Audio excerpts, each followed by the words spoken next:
Yep. Give me a nod when you're ready. Like Shooter's ready. Stand by.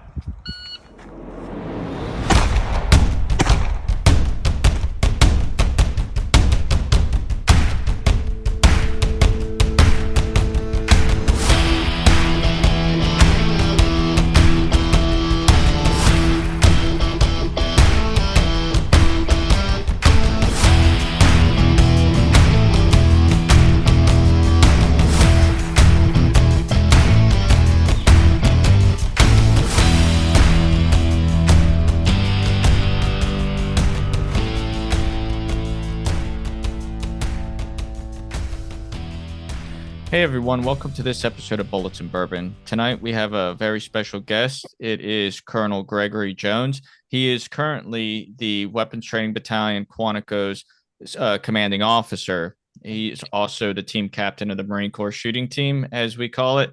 And he's just got a wide breadth of information and knowledge, and he's just going to kind of carry us through marksmanship through the Marine Corps, including the sniper program stuff that's going on. And just Colonel Jones, if you could take the time, can you let everybody know about yourself?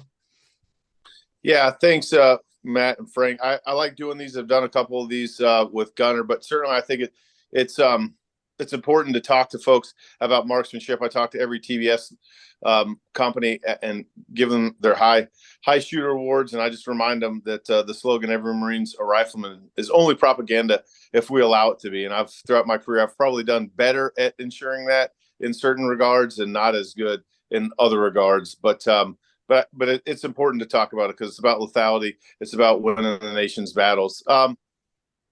You wanted me to talk a little bit about myself? Yeah, just a quick bio introduction. Okay.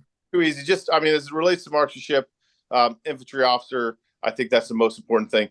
Had a couple of tours at training command. I think as it relates to the marksmanship discussion, 3 tours to Iraq with 1-7, 1 tour to Iraq with Task Force Southwest / 8th Marines, couple of battalion commands, most notably again to this discussion was CO of ITB East. So if we talk, so in a marksmanship discussion, like I appreciate the fact that Weapons Training Battalion and the service is starting to look at service marksmanship and infantry marksmanship, because we've done some changes to CMP tables that were beneficial, like reduced the requirement because it was beneficial to the service, but I think not beneficial to the infantry. And so as we mature our thoughts on marksmanship, we modernize marksmanship, some of those experiences that I've had and others have had are important, because every Marine is a rifleman, MCT, TBS. I believe in that, but every Marine's not an infantry rifleman, and there's a difference, and it's a difference that is important, but it doesn't mean that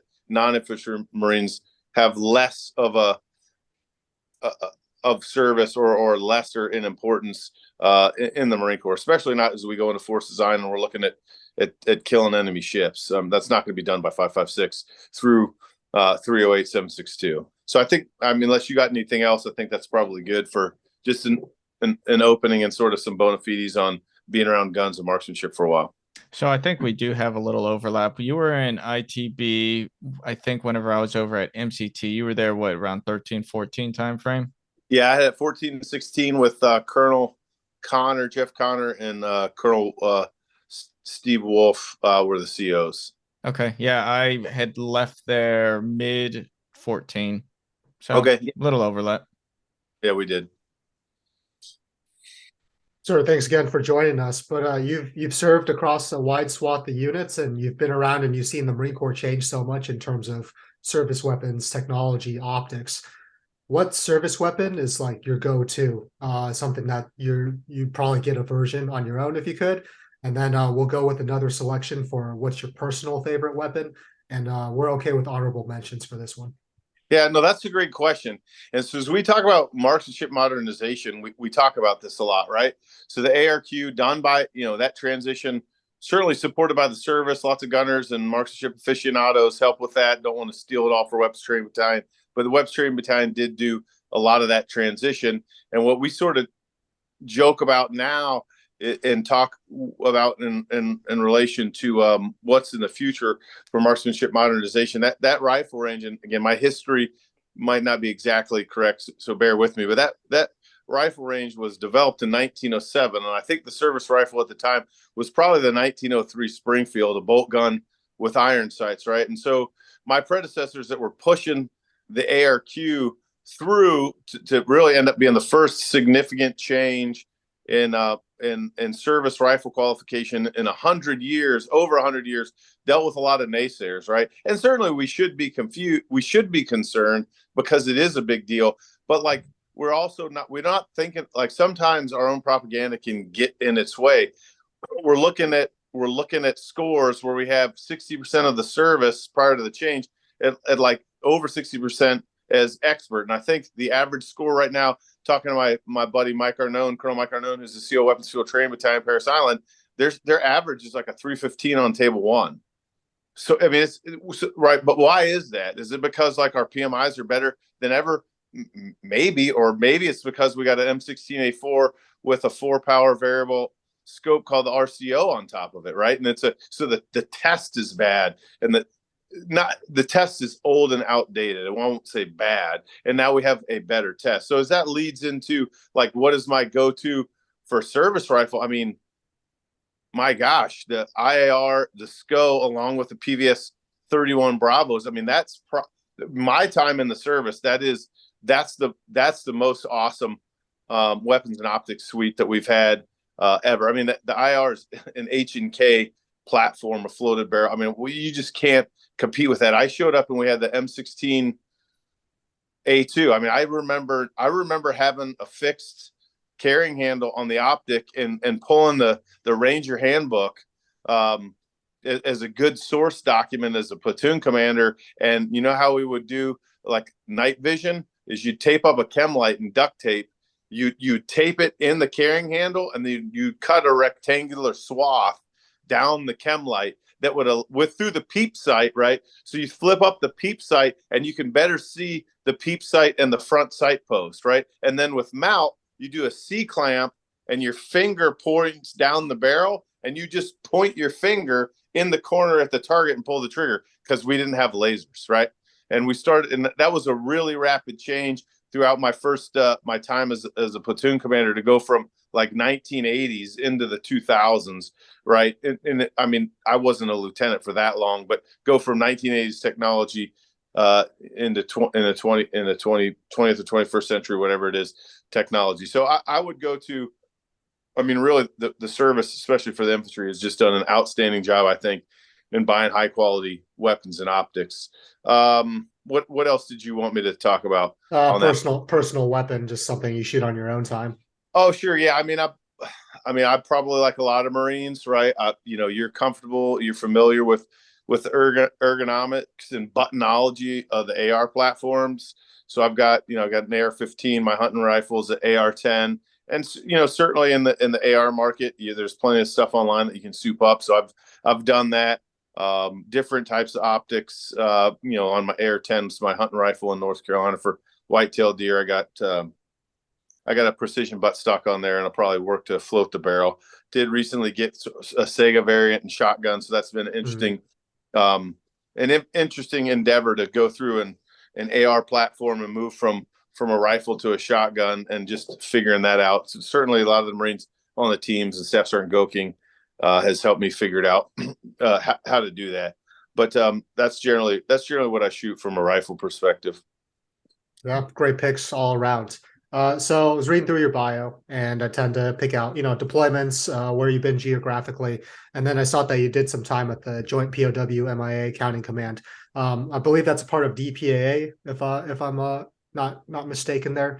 But how did that experience expose you to working with a blended team of civilians and service members? And what did you take from that experience overall? That was a great experience for me. And my family. I had just done 3 years as a recruiting station CEO. So it's sort of a pain in the butt move, but certainly a wonderful duty station with my parents and kids, or not my parents. They did come to visit, with my wife and children. Just great opportunity for young kids to sort of see the world. But you do deal with all types. I had not dealt with too many GS civilians before, and the staff is mostly run by GS civilians. My boss, I was the XO. My boss I had 2 different ones, Army Lieutenant Colonel FAOs, Southeast Asia FAOs, both great guys, but not necessarily. I literally went 3 tours in a row to Iraq to command staff to recruiting duty. So I was like knife handing and throat punching dudes. And then you just got to go into that environment, and you got to wasa a little bit, right? And you got to understand the environment. You got to, because just knife hand and throat punching doesn't work. And then, oh, by the way, we're in that country as communist Vietnamese government's guests, and they are helping us find our missing in action because we've asked them to, right? So you just have to be. It was very interesting, sort of from a counterinsurgency environment in Iraq, where we just made a lot of people do things, sometimes at gunpoint, to be in a different environment where you just didn't have control. You had money, right? I mean, you had DoD money, and there was rules that we had to basically pay for work in excavation, and all done legally, etc. But you don't necessarily have the power. So it was just a good experience, I think, to round out a lot of operational experience and just sort of understand really how to deal with people better. And I think it made me a better leader, right? Because I mean, everyone's had a boss that all they do is knife hand and throat punch, and that's just not fun. It's just not fun. It's not. I mean, that can be toxic. So it just made me a better leader. Made me a better, well-rounded leader in person, I think. Yeah, very cool. The reason it popped out to me is right now they're soliciting people with masters in history to go work for the DPAA. Oh, really? And a lot of candidates, I think, from my cohort over at Georgetown are considering it. Okay. I told them, like, look, you get to, if you're single and you have no attachments, living in Hawaii is pretty neat. A lot of travel there, and it's also a pretty interesting mission too, as you described. Oh yeah, no, I mean, on that point, I read all kinds of stuff about Vietnamese history, the war, not just the American wars they call it, but the history of Vietnam as a people. You can, if you go into Guns, Germs, and Steel by Lou Diamond, it's a Pulitzer Prize winning book, and it talks about how Southeast Asia was peopled by really Chinese that walks down there. It was just fascinating experience. And then all the way to, like, I've been to Hue, I've been to Da Nang. I mean, I've been to China Beach, the Marine Airfield, Marble Mountain. You can still see some of the revetments and walls there. I've been to Kaesong. I've been in the Mekong River Delta. I remember excavating. Well, I didn't do it. I negotiated and helped facilitate the teams excavating. And it's all about history. I remember starting to excavate a site. I think it was an F-105 crash, and they excavate like the berm first, and they found some dentures. And I hadn't done this very long, but the GS civilians are like, bam, that's our guy. I'm like, how do you know that? Like, sir, like shrimp farms in the Mekong Delta, Vietnamese don't have dentures, right? That's a first world thing, not a third world thing. We'll go back to DPAA, then JPAC, and we'll get the dental records to get it out to the forensic anthropologists, just so they know that they're onto something. And sure enough, we asked for the dental records, and the pilot had dentures. So it's definitely a neat. It's a long mission, right? That was one example of sort of getting on the gold, air quotes, early, but it usually doesn't happen like that. It's usually, from my experience, bone particles, and sometimes it turns out to be animal bones. A lot of times it turns out to be animal bones. But it's definitely a neat mission. And then every once in a while, not too often, but every once in a while, we'd run across family members, and that was certainly impactful. But it's a mission that just everyone. I never knew anyone that left joint field activity or JFA excavating for an MIA that had a bad time or didn't feel that it was a rewarding experience. Yeah, it's awesome to hear about, especially since I don't think it gets a whole lot of visibility. So thanks for providing that context. Yeah. But moving back to marksmanship, we're providing our riflemen right now with a lot of cool new equipment, right? They're getting high cut helmets, they're getting suppressors. Possibly we're getting red dots on pistols. I know that SIG is moving that direction. And a lot of that stuff gets tested within AMTP, which is a new program. We interviewed Dan Rhodes about it, and they're Yeah. continuing to do great things. But how do you see AMTP's role as they like cement themselves as a part of this testing cycle and as a marksmanship group in terms of testing and advising new equipment implementation in the larger Marine Corps? Well, yeah, that's a good question. I'll just sort of separate out like courses from the battalion's mission. So the battalion, Web Stream Battalion, we are the service proponent for small arms marksmanship, rifle, and pistol, right? And so we every year we really run like an ops advisory group, and Marine Corps listeners will probably know what that means because different communities have those. On the ground side, we go back and forth between different forms of advocacy, but there'd be like the infantry ops advisory group, the regimental commanders sit in, the AOG for artillery guys, and they sort of funnel up to the ground board, the division commanders, and DCPP&O. And that's actually the venue through which we bought back scouts and precision marksmen once through the first iteration of infantry battalion experimentation. That I think is good, especially when we initially really got rid of scouts, snipers, and there was no replacement. So just use that as a frame of reference for the battalion runs its ops advisory group. We do a CMS combat marksmanship symposium once a year, and that's really the venue through where we figure out what the priorities are for the next year.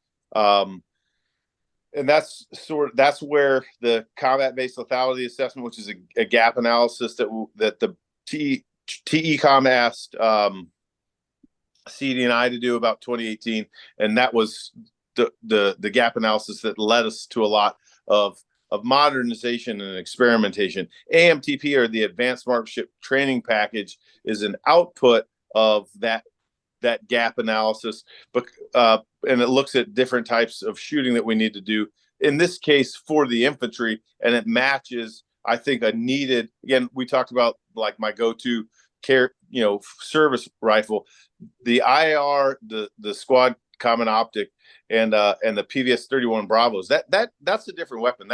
That optic has more capability in it than my gunner's sniper scope in 2004 in Ramadi, right? That you have to train differently to that, right? It's an 8 power variable optic, first focal plane. I didn't even know what some of that was till I got to Weapons Training Battalion. But if you're an 0311 or an 0302 and an 0369 and you don't know what we're talking about, you need to. And AMTP is the vehicle to make sure that folks are as lethal as possible with the kit that the commandant got, right? So we're in charge of small arms marksmanship, or the proponent for small arms marksmanship for the service. About 2 years ago, we started breaking off infantry marksmanship and service marksmanship. AMTP is the effort to modernize infantry marksmanship. The battalion does do a lot of things with SysCom, and it can be under an infantry marksmanship or service marksmanship umbrella. M110 SAS testing, we're testing a 6.5 Creedmoor upper. That's right. For SysCom, those are things that would fall under infantry marksmanship. We've done some red dot testing. That could be service marksmanship. I mean, the infantry is not the only one that uses the M18 that can accept a red dot. MPs could use that. So that's, I think, the difference between the two. And the rest of your question was about technology. Excited in terms of contribution to marine lethality. Yeah, I mean, you're at the edge of a lot of it. So, I mean, there's a lot of cool new toys coming out. Yeah. What has you excited? Shoot, honestly, I'm super. I'm super excited about drones. I'm not gonna lie. Everything, robots, flying robots, driving robots. I mean, manned unmanned teaming is huge. When I got the privilege to be the OPSO in Task Force Southwest in 2018, and we ran a kill chain, and we got to integrate all types of we ran a joint kill chain. We integrated drones from the Army, the Air Force, Army attack helicopters, Air Force CAS platforms, and then with Second Mardiv had the privilege working with now Lieutenant General Donovan and a lot of folks on Infantry Battalion experimentation with Victor 1 too. There's just a boatload of capabilities out there that would certainly enhance lethality. But modernization of marksmanship is still important, still key, because no one ever said, or I've never read in any force design document, that lethality, small arms lethality, is not key. I've never heard that. I've never heard the infantry is going away. There's still a requirement to seize and hold key maritime terrain, right? Locate, close with, and destroy the enemy by fire in close combat. And small arms marksmanship and high end small arms marksmanship is still going to allow the infantry marine or in the every Marine rifleman concept, allow them to close the last 100 yards or defend themselves in the last 100 yards.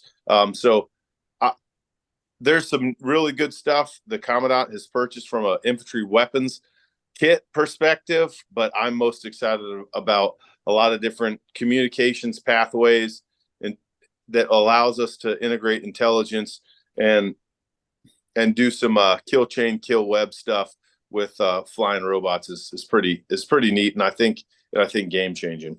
Yeah, that's well said. I think any of us who grew up with RC cars are automatically enamored with drones. It's like on one of my last overseas tours, it's like, I was able to utilize UAS technology to talk aircraft onto target and to blow up and kill enemy combatants. And all the corrections were used with UAS technology. And it's something that really hadn't been done up until that point. And it was just like, I wasn't trained in it. I just went out and did it, and it works. And, if you look at the numbers, it was successful, and it prevents unnecessary casualties on the battlefield. You can get a close-up picture of what you're seeing, identify the threats that you need to identify, and then just drop bombs on targets. And it was as simple as that. Yep. My 4 combat deployments, I killed not me necessarily. It's sort of a team when you're running a kill chain, but we killed more people with aviation ordnance than I've ever heard anybody else kill. With not ever, but like I'm talking coin times. Yes. Small arms and mortars and artillery. And there's lots of reasons for that. The issue though is, and I think one thing that we have to caution ourselves though, is we had in both Iraq and Afghanistan, we had air supremacy. Full stop. Like no one was shooting down a drone. Like what?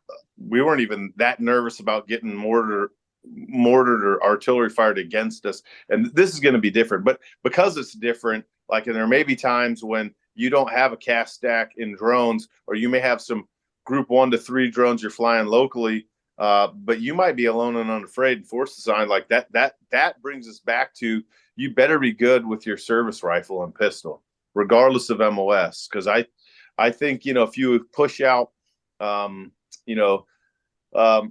aviation command and control debt to extend the command and control capabilities of the MAL commander, right, with F-35s like that, are you going to send an infantry company with sort of a DASC size element? I don't know. I would think we wouldn't want to do that, and we'd want to have those Marine aircraft control folks like actually be pretty good with service rifle and or pistol and be able to defend themselves. Because if you dump an infantry company on them, you just increase your logistics problem, right? Because you got more, literally, as we say, you got more eaters and shitters, right? And it just compounds the problem. So, and again, being that this battalion's neat because we got a lieutenant from MAS 2 that's a summer shooter, right? And as Alex describes him, he is the next Chris Scott. The dude is awesome. Yeah, and MAS 2, because they had a bunch of good folks. They took the rifle and pistol team matches in Far East, right? So it's not, again, I'm partial to the infantry, and I'm glad that we're breaking out infantry and service marksmanship, but like both need, rising tide lifts all ships. We need to modernize. We need to modernize all, and I like, sorry to the guys that are like history, but like I'm not really sure why we're doing the sitting position or the standing position anymore. And if you're not introducing folks to some type of barricade shooting, right, which is cover, right, or cover and concealment, then I just think that it's disingenuous. It's old, and we're holding on to history because we're comfortable with history, because us old guys are comfortable with what the range is or used to be, and I just. So we're not fighting an unknown distance anymore. This isn't World War I anymore. Yeah, it's time to move on.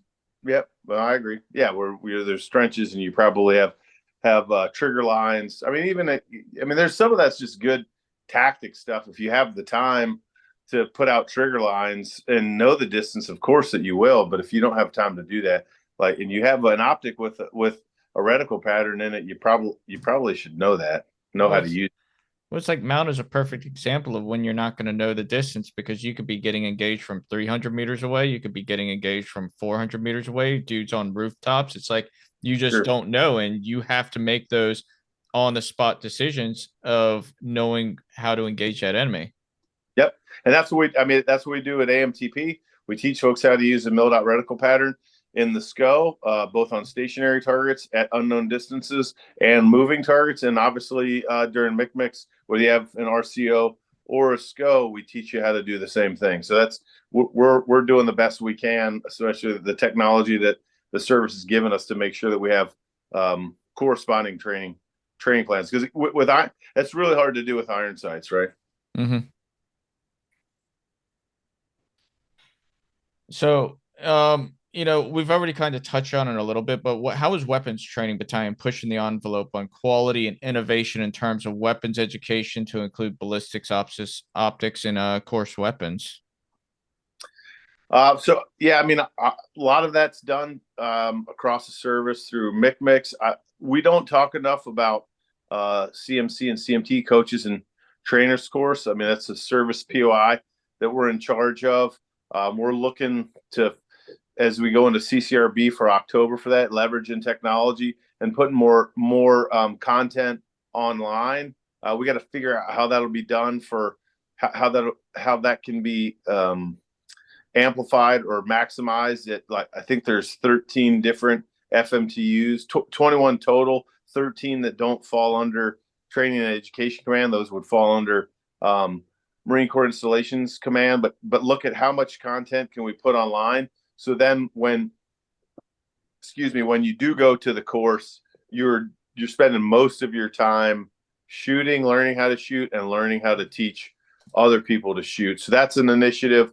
Gunner Costa has a terminal ballistics class that he teaches sniper students. Will probably carry that on in some form into precision marksman students. I believe he gives that to all the AMTP students, and he's paired with, or the battalion is paired, and he is paired with the FBI ballistics laboratory. He's also visited the Army ballistics laboratory. My names for those might be off, but we do a lot of work with them, so we understand and then can explain to Marines what the round is going to do once it enters a bad guy. So yeah, I mean, it's just professional. I think it's just making sure that folks are professional and understand whether it's ballistics, impacts of weather or impacts on clothing or body armor, and really it's just being scientific about the way we kill people. And my sort of end of my first year in command, I've just been really impressed with the fact that we've got Lance corporals through colonels, myself, that are just excited about science. I mean, ballistics is the science of marksmanship, right? And to see folks just really interested in that and really excited about it. And even the service, when we get to training precision marksmanship, like wanting to ensure, if we get rid of scout snipers, but wanting to ensure in the arms room concept that we've got an M110 SAS and a Mark 22, that weapon system can be utilized and can be utilized effectively is pretty exciting. Yeah, and then some of the optics stuff too, just going back to the other thing, we've got a really good relationship with PMIW at Syscom and PM Traces, and so we're not in charge of writing the requirements at CD&I. We're not in charge of procuring things at Syscom, but we definitely want to be involved in requirements generation on the left end, and then helping Syscom in acquiring things. So that's not exactly, I think, what you guys meant by the question, how we're educating Marines, but we definitely try to have folks, whether it's teams, AMTP cadre, marksmanship training company, work with the right folks to optimize things that the service wants to purchase, whether it's simulated marksmanship simulators, robotic targets, red dots, lasers. If the Marine Corps is interested in buying it, I think we get a lot of that. Mark or Syscom understands that, at least for initial end user evals and SME support, to come to the battalion, and that certainly is a selfless sales pitch to any Marines that might be interested in coming to the battalion, because it's those Lance Corporals through really CWO4s, really, sergeants and staff sergeants that are the ones that they're providing the feedback to key decision makers in those organizations to write a requirement or buy a thing. And my job, and really Gunner, my officer's job, is just to keep open lines of communication. So again, roundabout answer to that question, but I think we're doing it from individual level through a class or a course, all the way up to service level, through trying to positively impact, again, what we decide is a requirement, what we purchase. One of the things I really do find interesting, like, and I've only really experienced this at Weapons Training Battalion, but the amount of, you talk about ballistics, you talk about optics and stuff like that. And I would say it is the only place I've ever been where people nerd out nearly as much as they do whenever it comes to ballistics and whenever it comes to optics, and just really understanding the science and the details behind what everything does. You're not going to find that, honestly, anywhere else in the Marine Corps except Weapons Training Battalion. And it's really cool to see the type of discussions that people have there. I agree, especially with the rifle and pistol. I mean, ITB CO there. Mortarmen and machine gunners, especially instructors, they would nerd out on that. But on the service rifle and service pistol, I agree with you. There's nowhere else that I've been experienced that breaks it down into that level of detail and truly nerds out. But again, this is our job. We should do that, and we should be the folks that we can partner with McWill to do precision marksmanship testing with Victor 2.7 and Victor 3.4 in support of IBEX Phase 2, right? Those, and again, it's not me, it's gunners, it's gunnies, it's staff sergeants and sergeants. And so we like to recruit talent, but then use talent to make or help make service change. So the next question I would say is kind of emotionally charged, depending on who you talk to. But the Marine Corps has divested the Scout Sniper program. What is the Marine Corps doing to kind of close the gap with long range fires now? Yeah, good question. It is emotional, and I got to be careful what I post on LinkedIn. As the CO Weapons Training Battalion, as Scout Sniper Association will let me know. But to clarify, the Marine Corps did not get rid of all Scout Snipers, right? We retained Scout Snipers in Reconnaissance Battalion and in MARSOC. Reconnaissance battalions will have their Scout Snipers trained by the Reconnaissance Training Company at SOI West through the Recon Sniper School, and they'll be given the 0322 MOS. I'm not exactly positive how MARSOC trains their snipers, but we're not getting rid of the sniper program, right? There still will be snipers, and we also got to remember that from what I understand, the way I was brought up, both whether it's an LAR company or battalion, tank battalion, although those are gone, an A battalion or a recon battalion, there should be habitual alignment. I'm talking from my second Mardiv G3 days. There generally should be habitual alignment, even with artillery regiment and artillery battalions, right? Like when I go to ITX or I go to McCree or I go out training, you should have, Alpha Company Second Recon probably is with Victor 1-2, right? Or one of their platoons is with Victor 1-2, and that company is paired with Second Marines. It doesn't always work out from a GFM perspective, but my point is you're not going to have, you probably are not going to have an infantry battalion that has no snipers, right? You're going to have less, certainly, I think, by number, but you're not going to be without. So what the service is doing to bridge the gap is there's gonna be a scout platoon, and then precision marksman. Then you got to understand in force design from the infantry perspective, there's an arms room concept, and so each infantry company will, from my understanding, will retain the M110 SAS and the Mark 22. So we partnered with McWill and First Mardiv as supporting effort, but SME support to run a precision marksman course for Victor 2.7. We should do it again for Victor 3.4, and then we're working with training commander, higher headquarters, who's been directed by TECOM, General IAMS, and the service to figure out the training path in conjunction with, at the desires of the division commanders and their gunners and subordinate commanders, to create a scout and a precision marksman pipeline. And so that's where we are now. Was probably too early. I mean, like we talked about before the show, I don't want to talk about things that are preceding general officer decision, because it's just not factual. Even if it's stuff that I want, if my boss and his boss haven't blessed off on it, it's not what we're going to do. But we're working hard, and we're serious. We're serious about retaining lethality. The biggest thing, that, to your point, Matt, when you talk about people being emotional, I do get frustrated, because I care about Marines. I care about lethality Marines. The only thing I had an Air Force scholarship in college. I don't have to be here, right? I'm here because I love the Marine Corps and I love the infantry, and I'm not, and everyone else I know is not trying to make Marines weaker, right? We're not trying to make us wimps, and right, we weren't wimps before we had snipers, and we won't be wimps afterwards. Just same thing as tanks, right? We weren't wimps because we didn't have tanks. We're not going to be wimps because we don't have tanks. We'll figure it out. We'll adapt and overcome.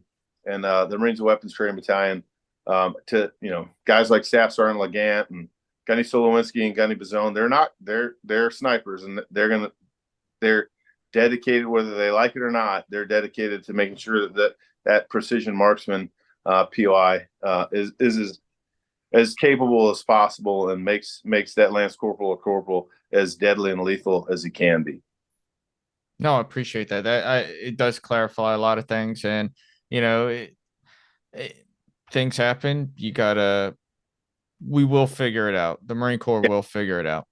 Yep. And I get just like I saw done at Second Mardiv, we did a deactivation ceremony for tanks, second tanks, for 8th Marines 3.8. I've already talked to my CG. We'll do something. I don't know when we're going to do it.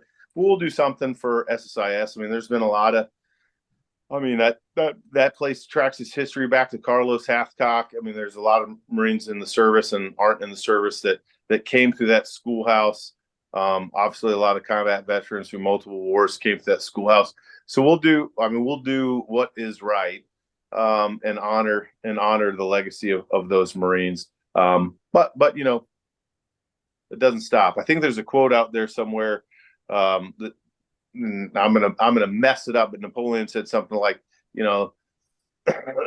soldiers come and go, but the regiment never dies. That's probably like really only 30% of the quote. But I mean, the Corps lives on, the regiments live on, and we'll be I'm not worried about us not being as good as our predecessors. So, historically, the military has led the edge, or has had the edge on marksmanship, and there has been a big boom in competition. We're now at a point where we send our Marines to civilian competition, so in training, for training to bring concepts back to the fleet. Do you think that is going to continue, and how do you see the military training affecting the larger civilian market, to include the Second Amendment space? Yeah, that's a good question. I honestly, when I showed up, I knew some things about the battalion. I didn't know other things.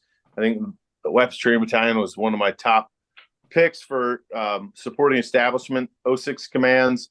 I did not know a whole lot about the Marine Corps shooting team. And I asked people, like, what's the Marine Corps shooting team about? And they were like, well, it's recruiting. Well, I was a SEAL of RS Cleveland, and guess where Perry, Ohio is? It's like right northwest of Cleveland. And so with a bunch of Clevelanders, and my RS OPSO, I think, was a Marine J. Rotzi guy, and he was like, we should go to Perry. and we'll right. And I went there when I was in high school, and it'll be great. My recruiter instructor was like, "No." It's like, why not? That sounds great. It's like everyone there is either already going to get in the military, vis-a-vis like our XO, or they're already in the military, and we're not going there because we're not going to write any contracts. Or they're old and they're going to die. Yeah, so I'm going to go this year. I haven't been yet, obviously. So we never went there, and I never saw the Marine Corps shooting team. They never asked to help me out, and that's because it's not their job, right?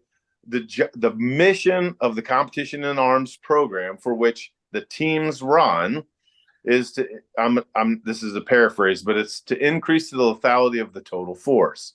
I.e., me and Sergeant Major went to McMick Far East, ran into an F-35 pilot, or excuse me, not pilot, airframe mechanic from the Green Knights. Guess when the last time he went to the rifle range was? This is a staff sergeant. Probably whenever he was a corporal. Something like that. It was 7 years ago, and he heard about McMick's, and he called a sergeant major who's a ground guy.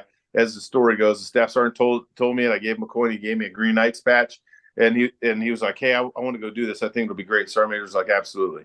Right. And he didn't medal, but he had a great time and learned a lot. Right. So it's not going to go away.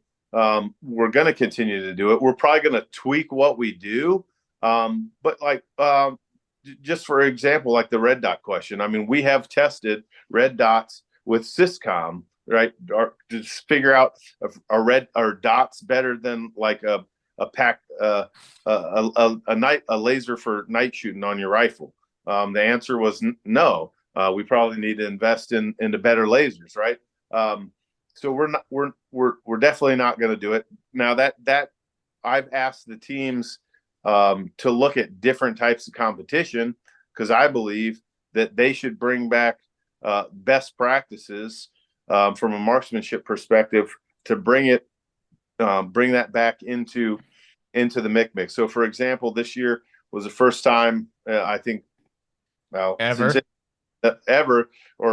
maybe ever, anyone I talked to that we shot at night, right, at MCMC, at regional MCMC. And it's the first time that we shot at moving targets. That's just because General IAM's bought moving robotic targets, and we didn't have them before last year, right? And so what do the teams do? They started going to night competitions so they could understand best practices to safe, right, a shooter. And the one thing that I've learned from talking to the guys on the teams, folks that run competitions, especially aggressive competitions like night competitions or 3-gun competitions, and you know this, Matt or Frank, you guys are competitors, you get very good at running a safe stage because you don't know who Banats is. Banats could be regionally ranked competition shooter, or could be some dude that just won the lottery and bought a bunch of competition guns, right?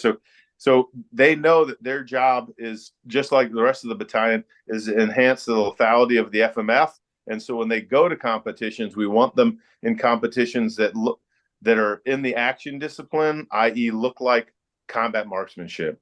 So when they come back and build MCMC or regional marksmanship competitions, they do what the purpose of the mission is. They enhance the lethality of the total force. No, well said. What else do you want me to follow up on that one? No, I think. If I could, so both Matt and I participate in the tactical games, and we've been talking a lot about. So if you're talking about two cornerstones of the Marine Corps identity, right, marksmanship and fitness, but we're starting to see those merge in the competitive sphere. And I'd say that the tactical games has done a pretty good job of doing it. I don't know if they've quite found the right balance. I'd say it's more of like CrossFit athletes who got into guns than the other way around. But it's something that, Matt competed with Lieutenant Bodziak. They did really well. I think Lieutenant Bodziak is looking to bring Sergeant Garcia with him to this next team. So the guys are already competing on their own. But is that an innovation that you possibly see the Marine Corps adopting, as terms of merging, like getting an elevated heart rate and really stressing the hell out of your marksman and see if he can make shots under duress? No, you're absolutely right. And yes, we have Training Command just ran the fittest instructor games from TCOM. It's on, I think it's on there. Yeah, I saw the post. Yeah. Page. But again, we're a subordinate training command, and sure enough, we did we did a marksmanship station. This is a physical sort of this. So it's two ends of the spectrum. This is sort of like the analogy of the CrossFit guys that do some marksmanship. But the neat thing that I saw is they came out to Ironman at Web Stream Battalion compound. They ran a mile, and then then they shot from a couple different barricade supported positions, and they're Marines. Every Marine's rifleman, and it's only propaganda if we allow it to be. I don't know the MOSs of these folks, but they just knew, and it was a lot of different type of people, boys and girls, big people, small people. They're all, the commonality was they were Marines and they were in shape. But you could tell that when they went to the station and they got in the prone to the kneeling, they'd got 30 seconds to make a shot or two shots. They attempted to control their breathing first, because at boot camp they get taught the fundamentals of marksmanship, and breath control, if I'm correct, is one of them. So that's one end where we put marksmanship in a physical fitness competition. The other end is like mix and how competitive, or how combat like is it? And we are working on that now. Range complexes always differ. I did not go to Hawaii this year, but they did some really neat things. Running up stairs to a second, like a second story firing position. They had a trench complex that they could clear here at championships this year. We added in, this is sort of historical context too. This one wasn't really physical fitness, but we added in a World War II stage with M1 Garand in 1911 for historical purposes.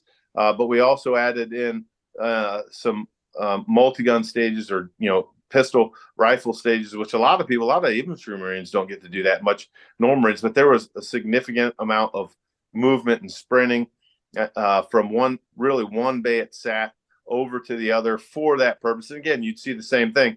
Like, I'm sprinting to make as much time as I can to be competitive, but before I take the first shot, I really need to stop and slow my heart rate. So we're doing that. And then team rifle, I think it might have been Staff Sergeant Goking or somebody else had them run from yard line to yard line.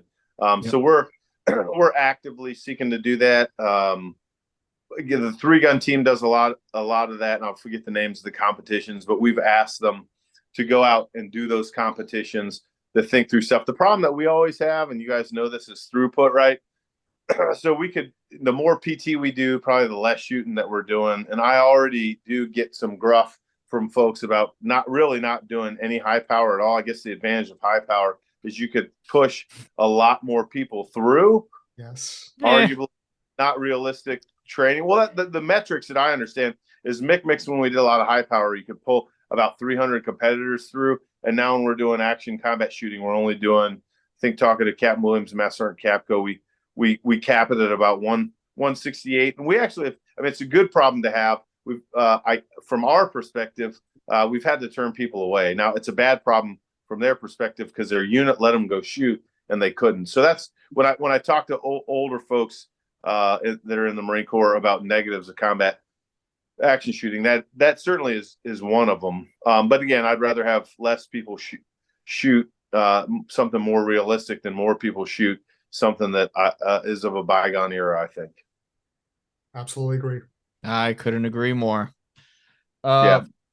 So AMTP and Marine Corps shooting team, they do have a symbiotic relationship. Yeah. And the AMTP is benefiting from legacy members of the Marine Corps shooting team, for instance, Cardenas, Rhodes, Hill, Glomba, Germanello, and Chris Scott. And the proficiencies gained from competing at a high level are definitely or directly contributing to marksmanship instruction for the fleet.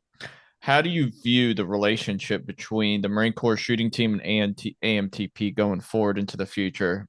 Will the Marine Corps shooting team become kind of a proving grounds and feeder system for AMTP instructors, and blending with promising fleet Marines to provide the best in terms of experience and competitive excellence? Yeah, so I honestly owe some more thought on this, and this is a topic that comes up a lot. Again, talking to Gunnar Costa the other day, we probably need to have sort of more of an we have an instructor development program. Every formal schoolhouse, formal learning center, training command has one. You have to have one, but that's more on platform instruction. Really what we're talking about here is how do we groom the best marksmen, but not just the best marksmen, those that are are really good marksmen, but are also very good at instructing marksmanship. And so we have some, and then codifying that process and certifying whether it's an IOC instructor or a coyote at TTCG, or an EOTG instructor, how do we codify that process to replicate high level instruction? We're working on it. Right now, it's really Gunnar Costa and Gunny Rhodes that just put on an IMA and watch infantry marksmanship assessment, which is the test for advanced marksmanship training program. Basically run that with members of the battalion, really like generally from marksmanship training company in teams, and then sit down and have an interview. But we need to think through formalizing it. The OIC of the shooting team knows to keep recruiting, because regardless of MOS, the best folks, the best marksmen we do get generally on the AMTP staff comes from the teams. The one thing though that, and I didn't understand this until I was out shooting with actually Sergeant Cardenas, is they were teaching me, and I shoot, and I've just been here longer, so I've shot more with different folks in the unit. And I wouldn't call it a problem, but the thing that Gunner tells me he's got to talk with his guys about is it needs to be balanced, right? There's some straight up infantry Marines from MTC, young sergeants that are good marksmen. They may not be as good as some of the guys from the teams, but they're certainly current from recently coming from the FMF. There's a difference between tactics and stage planning, right? Mm-hmm. And so when Gunner tells me when he first started doing some of the IMA drills, infantry marksmanship assessment drills, the guys of the teams would, like, if you got to do any shooting and moving, the guys on the teams would sprint forward as fast as they can to a stationary position closer to the target, then shoot, and they would get a better score, right? But that's not necessarily the best way to tackle that problem tactically. You may want to shoot first, be less accurate, but score a hit, right? Like you know what I'm saying? If I shoot you in the lung but not the heart, and I do it 3 seconds quicker, why close the gap without having any covering fire? Yeah, it's just it's a different. Well, you're a competitive shooter, but also an infantry guy, and it's not just infantry guys. It would be MPs or anyone that does any CQB stuff. So there is a balance, because stage planning and execution is different than, in certain ways, than combat marksmanship. There's a lot of similarities, so we just got to make sure that we have a good balance, and we owe more work on what the balance is, and how we template, decide on who instructors are, and codify an instructor training package. But again, we don't even have TNR tasks yet for shooting a moving target in the Marine Corps, and it's the 21st century, or the infantry marksmanship assessment. We've been doing it through both SOIs for a year and at SOIs for 2 years. So, the McRips aren't even updated. Well, they are about updated, but they're going through first round of draft. So we're doing a lot of stuff at once. But I guess short answer is yes, teams are important, but folks from the fleet are important, and we just got to figure the best ways to blend that together. At the end of the day, though, if you want to come to a unit where, like you said before, Matt, where you wake up every day, eat, sleep, and breathe ballistics and the science of shooting and training marksmanship, then come to Weapons Training Battalion Quantico. Do you see the role that team does? Because I know a couple of years ago the team started going out and doing mobile training teams. Do you see that continuing on? I'd love to do it. It's a money issue. So, I mean, they have a schedule that they do need to keep. MCMICs are, in my mind, a priority. And then obviously their own ability to compete is also important for the reasons we talked about. We could do more, admittedly. I think it is good. I think with 2nd Recon Battalion right now, we generally, I mean, it's at least for the year I've been here, we've done it twice. Every time they've got a company that forms together prior to becoming the Maritime Raid Force and shopping to the MEU, we usually go down there and do a shooting package. I'd love to do it. We probably could do it more. The issue is TAD funding, right? So if units are willing to pay for that, then that's easier for me to do. And you know the deal, because you're on the teams. They shoot, and they would teach people how to shoot. They're not looking to stay in the Grand Hyatt on the Strip at Vegas. They'll stay in a barracks room. I was Our- talking I was talking to a captain today, he's a coworker and he's about to go back to the fleet next year and he had no idea that the Marine he's heard of the Marine Corps shooting team and so I kind yeah, of gave him a little education and he was just like, "Oh my God, wow." He's like, "Hey, I'll be back in the fleet next year. yeah, I want to see about getting my arty guys because he was describing like artillery guys are really good at artillery stuff, yeah, but whenever you bring it back down to the rifleman concept, he's like, sure. we don't focus enough on that. He's like, I will definitely be seeking that out and getting Sure. them out. And I told him, hey, next week, let me bring you over to the teams and introduce you to them. And it's all about visibility and exposure as well. No, I agree. That's why I do stuff like this because like I said, weapons training battalion was pretty high on my list. I thought I knew a lot about it, and when I got here, I realized I didn't know half as much about it. Yeah, but on the infantry side too, as it relates to AMTP, when we're running AMTP initial slots, sometimes they're not full. Gunner Costa is going to work to make sure we can, because we don't even have a CID or course identification. It's not even a full. It's on the final legs of being a formal POI, so we don't quite have training and education funding. So, but gunners, we're working to make sure the West Coast, we can fund West Coast units. That's been a primary issue of having more East Coast units than West Coast because they can just drive up and it's cheaper. We know we need to balance that out, but infantry Marines certainly can come to AMTP initial at the battalion, and then after they've been the initial, come to AMTP train the trainer course. So you then would be certified to run initial courses. So those are things that are available for the infantry Marines and non-infantry Marines, like you said. Probably teams MTT is best. But again, if folks can help me fund that, then that becomes easier for us to do. No, we really do appreciate you coming on here, sir. I think this conversation was extremely interesting and really, just good knowledge for people to have that they don't normally hear, especially from a higher level. Yeah. Yeah. No, it's exciting. I'd love to come back on when we get some more things done. We got a marksmanship campaign plan that we're working on. Can't talk about it too much now because I'll get in front of general officers. But again, it's the ARQ is great, modern and AMTP is great. But what about ART? What about CPP? If there was reasons, like I mentioned before, the kind of base lethality or assessment, gap analysis. I mean, there's things we need to do. Like we don't have lethality based targets for the CPP yet, right? Table 1, are they allowed to shoot with a Magpul magazine on the deck like they are at ARQ and AMTP? And so there's things that we just need to keep working on. So once some of that stuff gets formalized, I'd be more than willing to come back on just to let folks know what's going on and what's out there. Frank, you got anything? No, I just like Matt said, this is a really good conversation. And yeah, if you're willing to come on and talk more after some time's passed, then we're definitely willing to have you. Yeah, too easy. It's easy and fun for me to talk about great Marines doing awesome things. So thanks for having us, and thanks for both of y'all continuing to be advocates for weapons training battalion and the shooting teams and AMTP. Oh, absolutely. They're family. I love it. I miss it.